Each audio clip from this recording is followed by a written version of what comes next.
Um dos primeiros problemas da teoria cinética dos gases foi aquele de determinar a energia cinética média, podemos chamar assim, de uma das partículas que compõem o gás. Quer dizer, estamos falando da energia cinética média, né? Ou seja, o problema fundamental era de relacionar a energia cinética média com a temperatura. Porque é claro que essa energia cinética média depende da temperatura. Então, o problema é de determinar essa grandeza física, né, como função da temperatura. Esse é um problema muito interessante, envolvendo especialmente os gases ideais, porque a solução é relativamente simples. Ou seja, a gente pode, na realidade, determinar várias médias. Por exemplo, se eu quiser determinar a velocidade vetorial média, em princípio, se eu conheço uma função de distribuição, porque para calcular a média, eu preciso da função de distribuição.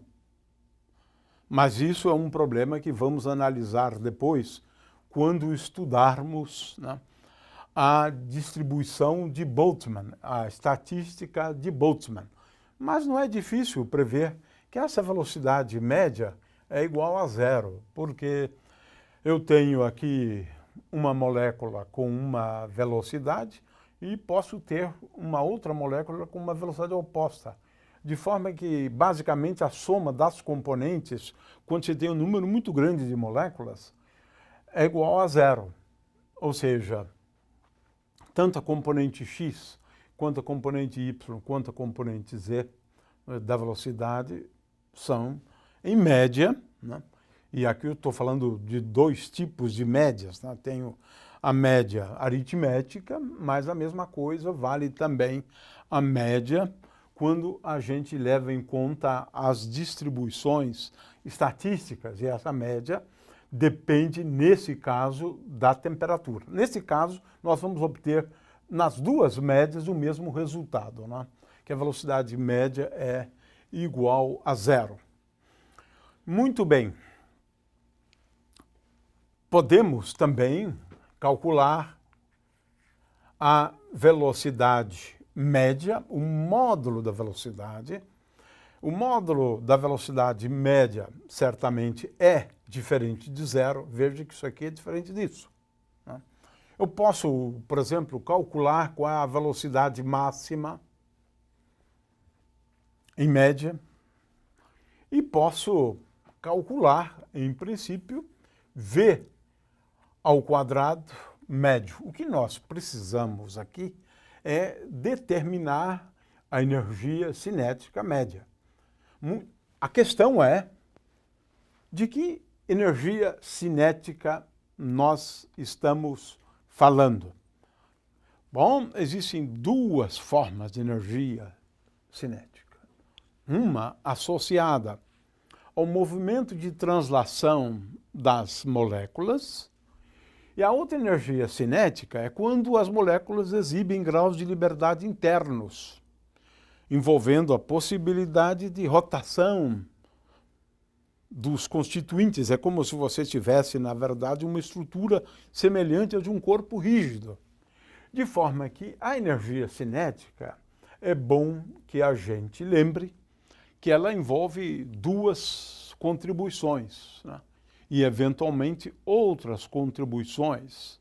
Se, por exemplo, você tem a possibilidade das moléculas executarem um movimento oscilatório, de forma que nós dizemos que essa energia cinética ela depende do número de graus de liberdade do sistema, no caso das moléculas que compõem o gás.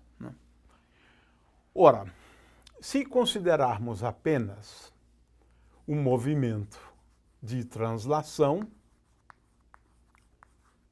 então, é claro que nós estamos falando aqui de 3 graus de liberdade, porque a partícula pode se deslocar ao longo do eixo Z, ela pode se deslocar ao longo do eixo Y, ela pode se deslocar ao longo do eixo X. 3 graus de liberdade. Ora, o teorema da equipartição da energia, e ele será verificado explicitamente, considerando-se a estatística de Boltzmann. Esse teorema estabelece que para cada grau de liberdade, então cada grau de liberdade, e é isso que é importante do teorema da equipartição da energia, cada grau de liberdade vai contribuir para a energia cinética com um fator que é igual a meio de K vezes T. Ora, K é uma constante fundamental da física. É a constante de Boltzmann. De forma que, para cada grau de liberdade, nós devemos adicionar um fator de meio de kT para a energia. De forma que, se eu tenho moléculas monoatômicas, por exemplo, o único grau de liberdade das moléculas monoatômicas são, ou os únicos graus de liberdade, né, de uma molécula monoatômica, são os graus de liberdade associados aos movimentos nas 3 dimensões. Portanto, no caso de um gás monoatômico, nós temos o seguinte resultado, de acordo com esse teorema.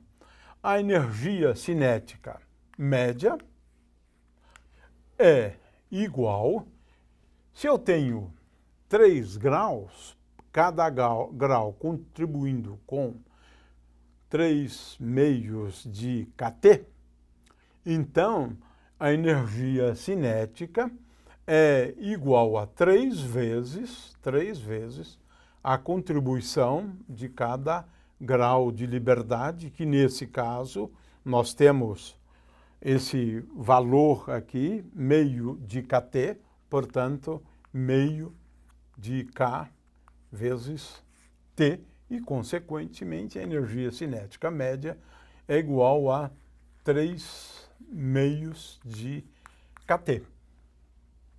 Ora, esse resultado aqui, envolvendo esse postulado, né, onde para cada grau de liberdade você tem uma contribuição de meio de kT para a energia cinética, então veja-se que isto aqui é um resultado que se obtém explicitamente fazendo uso da mecânica estatística, ou da estatística de Boltzmann, porque isso aqui é equivalente a dizer que m sobre 2 vezes a velocidade ao quadrado média, né? É isso que a energia cinética mede, uma vez que cada partícula é dotada de uma massa igual para todas, m vezes v ao quadrado igual a 3 meios de kT. Muito bem, esse é um resultado que se pode perfeitamente deduzir a partir da estatística de Boltzmann. É claro que se eu tenho mais graus de liberdade de rotação, se eu tenho, por exemplo, um movimento de rotação descrito a partir apenas de um ângulo de rotação em torno do eixo Z, eu tenho mais um grau de liberdade de rotação da molécula em torno do eixo Z. Então, agora, essa energia não é exatamente só uma energia cinética de translação, mas eu posso ter também uma energia cinética de rotação. E, nesse caso, para cada grau de liberdade associado ao movimento de rotação, eu tenho que adicionar uma energia que é meio de K vezes T, de forma que agora a energia cinética média, como função da temperatura, é igual a 3 sobre 2 kT mais Ni dividido por 2 vezes kT. Ni são os graus de liberdade internos que eu preciso levar em conta quando eu levo em conta também a possibilidade dessa molécula ter uma estrutura e ela ter um movimento também de rotação. O fato é que o resultado que eu posso demonstrar, aliás, todos eles a rigor eu posso demonstrar com a mecânica estatística, levando em conta a distribuição de Boltzmann, mas o fato é que para cada grau de liberdade eu vou ter essa contribuição para a energia cinética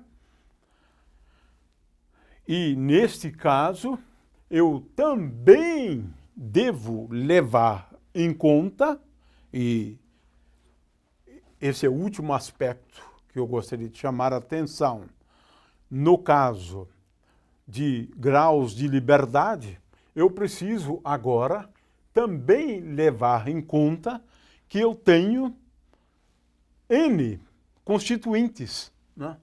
Ora, o que acontece é que no caso de N constituintes, a rigor, eu devo levar em conta também os graus de liberdade associados ao movimento de cada um dos constituintes.